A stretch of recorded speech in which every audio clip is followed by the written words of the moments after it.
저한테 왜 이러시는 건가요? 저 남자가 제 남편이에요. 여보. 여보. 이스라엘인으로 보이는 여성이 공항 입국장에서 보안요원에게 붙잡혀 소리를 지릅니다. 과연 이 여성은 누구이길래 이렇게 무서운 직원들에게 둘러싸여 잡혀가기 직전에 처한 걸까요? 오늘의 사연을 소개합니다. 안녕하세요. 저는 한국으로 시집을 온 이스라엘 여성 마넬입니다. 저는 제가 한국 남자를 만나 결혼하게 될 줄은 꿈에도 몰랐어요. 그러던 저에게 다가온 영혼은 꿈만 같은 선물이었죠. 저는 군대를 제대하고 부모님이 약속대로 해외여행을 보내주기로 하여 여행 갈 나라를 신중하게 알아보던 때였어요. 친구를 만나 어느 나라로 가면 좋을지 의논하려고 카페에서 만나던 날이었어요. 카페로 들어서는 모든 이의 시선이 쏠린 곳이 있었죠. 바로 한국인 남성이었어요. 몇몇 사람들은 그에게 국적을 물어보더니 코리아라는 대답을 듣고는 수줍어하면 사진도 함께 찍기 시작했어요. 그러자 저도 처음에는 관심이 없었지만 그쪽을 지켜보게 되더군요. 확실히 한국인이라고 하면 좋은 이미지가 있어서 그런지 원래 인물이 좋은 사람이라 그런지 훤칠하고 끌리는 사람이었어요. 그렇지만 저는 자존심이 있어서 그런지 그쪽으로 눈길만 몇 번 주고는 자리에서 일어나지 않았어요. 제 자랑이긴 하지만 제가 어릴 때부터 꽤 인기가 있었거든요. 어떤 남자라도 제 눈길 몇 번이면 다가오고 말죠. 아니나 다를까 한국인에게도 먹혔나 봅니다. 그 한국인 남성은 자리에서 벌떡 일어나 많은 사람들을 제치고 저에게 곧장 다가왔어요. 아직 친구가 도착하지 않아 혼자 앉아있던 제 맞은편에 덥석 앉더군요. 카페의 사람들은 이제 그와 저를 번갈아 쳐다보았어요. 저 아세요? 라고 콧대 높게 물어보았더니 그의 대답이 돌아왔어요. 아뇨. 그런데 이스라엘의 관광지를 좀 안내받고 싶어서요. 저는 아무 말 없이 커피잔을 들어 올리고 천천히 삼켰습니다. 그의 애를 닳게 하고 싶어서였죠. 카페 안의 모든 사람들이 제 대답을 궁금해하는 것 같았어요. 카페가 한순간 조용해졌죠. 저는 자리에서 벌떡 일어나면서 말했어요. 그럼 당신은 저에게 한국의 관광지를 안내해주면 되겠군요. 그렇게 저는 지금의 남편인 영호가 운명적인 만남을 통해 사랑에 빠졌습니다. 그리고 해외여행은 한국으로 정했죠. 저는 지금의 남편을 만나 한국으로 오기 전에는 세계 최강의 여군인 이스라엘 여군이었습니다. 사실 지금에 와서야 제가 여군이었다는 사실을 자랑스럽게 이야기할 수 있습니다. 왜냐하면 이스라엘에서는 대부분이 군대를 가기 때문에 특별한 대우 같은 것이 없기 때문입니다. 하지만 한국 남자를 만나고 제 자신이 자랑스러워졌습니다. 제 남편은 저의 과거 여군 복무 시절을 엄청 자랑스러워하기 때문입니다. 틈만 나면 자기 친구들에게 울 마누라는 예비군이랍니다. 라며 자랑을 하죠. 사실 저는 군 복무를 무사히 마치면 원하는 나라로 해외여행을 보내주겠다는 부모님의 말을 듣고 최대한 다치지 않고 아무 일 없이 조용히 제대를 했습니다. 그리고 부모님은 약속대로 원하는 나라를 다녀오라고 돈을 주셨죠. 무슨 나라를 가볼까 고민하던 중에 먼저 제대한 제 친구가 다니던 학교 근처를 방문했었고 저는 그곳에서 제 인생에 달린 영원한 동반자 지금의 제 남편 영호를 만나게 됐습니다. 처음에 우리는 서로의 언어를 모르기 때문에 영어로 소통을 했습니다. 하지만 점차 그와 대화를 나누기 위해 제가 한국어를 배웠죠. 그가 한국으로 돌아간 후 저희는 원거리에서 SNS와 영상통화 등으로 연락을 이어갔습니다.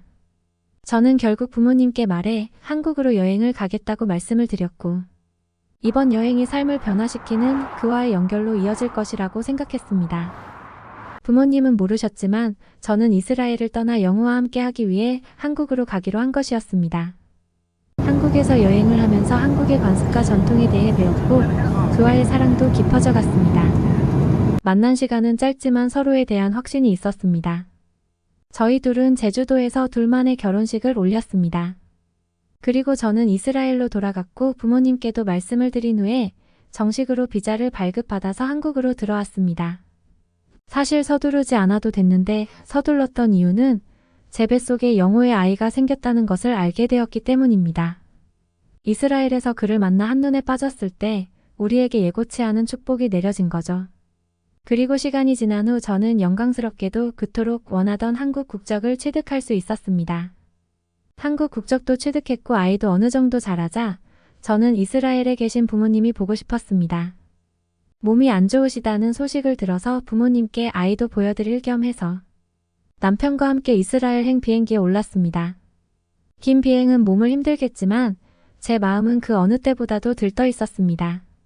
그 이유는 한국 남편이 이스라엘에 관광차 왔을 때 보다 더 현재 이스라엘 내에서 여자들에게 한국 국적이 인기가 많기 때문입니다. 친척들한테 자랑도 하고 싶고 그래서 들뜬 마음이 더 컸었죠. 드디어 오랜 비행을 마치고 이스라엘의 공항에 내려 입국 수속을 할 때였습니다. 어쩌다 보니 줄을 이상하게 써버려서 남편과 아이가 제 앞으로 갔고 저 혼자 뒤로 떨어지게 되었습니다. 아무 생각 없이 나가서 보면 되지 하고 저는 휴대폰으로 와이파이를 찾고 있었죠. 그리고 남편 순서가 되었습니다.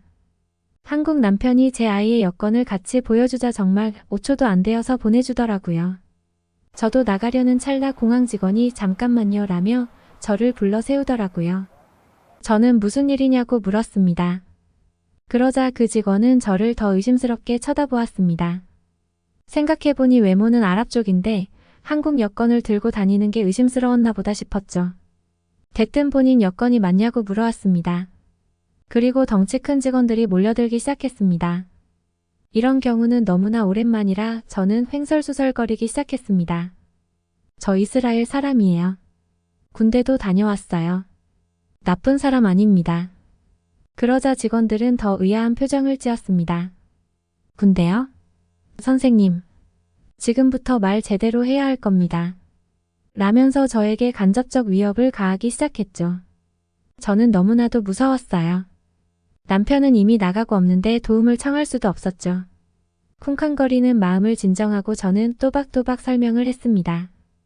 저는 정신을 차리고 원래는 이스라엘 사람인데 한국 남자와 결혼 후에 아이를 낳고 한국인이 되었다고 자초지종을 설명했죠. 그리고 방금 나간 한국 남자가 제 남편이라고 외쳤습니다. 직원은 이미 들어간 곳으로 직원을 보내 확인해 보더니 무섭던 표정을 바로 풀고 가도 좋다고 하더군요. 저는 너무 황당했습니다. 원래 이스라엘 사람인데 내 나라에서 이런 취급을 받다니요. 근데 또 우스운건 상황을 설명하고 한국인이라고 하자 바로 보내주다니요. 이스라엘은 공항에서 깐깐하기 때문에 이렇게 쉽게 보내주는 게 말이 안 되거든요. 위험한 나라잖아요. 전직 군인으로서 마음이 불편했습니다. 이스라엘은 내전이 끊임없이 일어나는 나라고 테러의 위험도 있는 나라인데 그렇게 쉽게 내보내준다고? 싶었지요. 하지만 내가 떠나온 사이 많이 개편됐을 수도 있겠다 생각했습니다. 그리고 아이가 칭얼거려 근처에서 무언가를 사먹이고 한숨 돌리고 있었습니다. 이 시간쯤 흘렀던 것으로 기억합니다. 비행기에서 제 옆에 앉아있던 이스라엘 젊은 여성이 화가 잔뜩 난 표정으로 욕을 하면서 카페로 들어오더군요.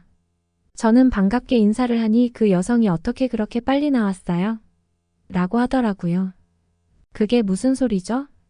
저는 남편과 떨어져서 지체되어 10분 정도 걸렸는데 라고 하니 그 이스라엘 처자는 무슨 검사를 그렇게나 오래 하는지 자국민이 귀국을 해도 이 정도로 검색을 하냐며 욕을 하더라고요. 내전은 이스라엘 출입국 관리가 허술해진 줄 알았습니다만 아니었어요. 여전히 꼼꼼했습니다만 여권 파워가 높은 한국인은 빨리 보내준 것이었습니다. 정말 깜짝 놀랐습니다. 한국의 여권 파워가 이 정도일 줄은 몰랐습니다. 괜히 한국 국적을 가진 제가 뿌듯해지고 기분이 좋아졌습니다. 그리고 저는 부모님과 친척들을 만났고 아픈 아버지와 이야기도 나누며 행복한 시간을 보냈습니다. 제 사촌 동생 엘리아는 한국 남자를 꼬신 제게 질투하는 모습도 보여줬었죠. 그래도 가족들이 잘 지내니 행복했습니다. 시간은 어쩜 그리도 빠르게 흘러가는지 벌써 한국을 가야 할 시간이 왔습니다. 출국 수속을 하고 공항 검색대로 이동했습니다. 그곳에는 이스라엘이 직접 개발한 검색대가 있습니다. 테러를 방지하기 위해 승객이 들어가면 그 어떤 폭발물이라도 즉시 폭발시키는 기능이 포함되어 있다고 합니다. 한국에 살 때만 해도 이런 것은 상상도 못했는데 걸리면 끝장나는 검색대라니. 순간 이스라엘이 위험한 나라였다는 것을 다시 인지하게 됐습니다. 엥? 그런데 한국 여권을 보여주자 그 검색대는 가지 않고 다른 검색대로 가게 됐습니다. 몇 년 전 제가 한국으로 출국할 때만 해도 그 검색대에서 심장 졸이며 갇혀 있었는데 한국 여권을 가졌다는 이유 하나만으로 그것을 통과하다니 정말 신기했습니다. 덕분에 아이도 칭얼거리지 않고 무사히 한국으로 돌아올 수 있었습니다. 한국이라는 나라. 제가 살고 있는 이곳의 위상을 다시금 느꼈었죠. 저희 세 가족은 속도 위반으로 한 결혼이 무색할 만큼 지금까지 알콩달콩 지내고 있습니다. 오늘의 사연은 여기까지입니다. 한국인과 만나 한국의 터를 잡은 마늘향이 앞날이 행복하길 바랍니다. 오늘도 끝까지 들어주셔서 감사합니다. 구독과 좋아요로 응원해주세요.